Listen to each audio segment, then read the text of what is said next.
Karjan national highway 48 પર આવેલા toll plaza પાસે વાહનોને રોકી ગેરકાયદેસર રીતે પૈસાની વસૂલાત કરવામાં આવતી હોવાના ગંભીર આરોપો સામે આવ્યા છે। પાવતી આપ્યા વગર હજારો રૂપિયાની માંગણી કરવામાં આવતી હોવાના આક્ષેપ સાથે એક ફોટો સોશિયલ મીડિયા પર વાયરલ થતાં સમગ્ર મામલો ચર્ચાનો વિષય બન્યો છે।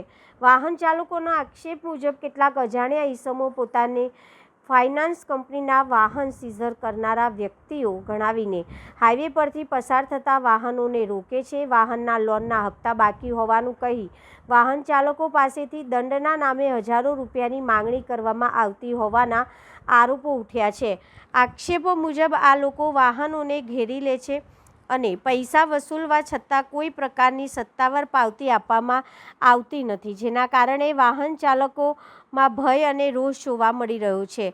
તાજેતરમાં કરજણ ટોલ પ્લાઝા પાસેથી મહારાષ્ટ્ર પાર્સિંગનો એક ટેમ્પો પસાર થઈ રહ્યો હતો, ત્યારે તેની આગળ નંબર પ્લેટ વગરનું ટુ વ્હીલર ઊભું રાખીને ટેમ્પાને બળજબરીપૂર્વક રોકવામાં આવ્યો હોવાનો ફોટો વાયરલ થયો છે।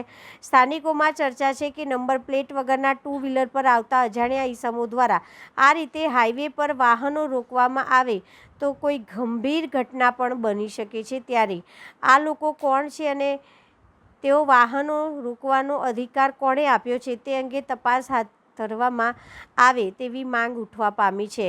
કરજણમાંથી પસાર થતા નેશનલ હાઈવે પર ભૂતકાળમાં લૂંટ સહિતના ગુનાઓ પણ નોંધાયા હોવાનું સામે આવ્યું છે। ત્યારે હાઈવે પર વાહનોને રોકી કથિત રીતે દંડના નામે વસૂલાત કરતા તત્વો સામે યોગ્ય તપાસ અને કાર્યવાહી કરવામાં આવે તેવી વાહન ચાલકો દ્વારા માંગ કરવામાં આવી છે।